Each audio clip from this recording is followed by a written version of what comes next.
Hello everybody. Today we're going to talk about how to verify domain ownership on Porkbun. So to start, visit search.google.com search console welcome while signed into your Google account. Enter your domain name in the field on the left of the domain option and press continue. A pop-up menu will open displaying a string of text starting with Google site verification. Click on copy at the end of the line to copy the text to your clipboard. Log into Porkbun and you should arrive at the domain management screen. Click on account in the top right corner and select domain management. Locate your domain and click the details button list to the right.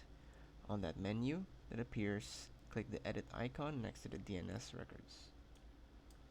Change the record type to TXT and copy the code we copied earlier into the answer or value field.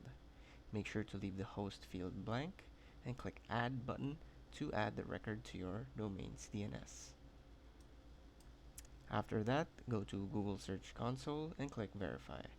If you navigated away at any point, you can enter the domain name or just click on already started, finish verification at the bottom of the page to review your previous settings. And that's it. Your domain is now verified. Thanks for watching.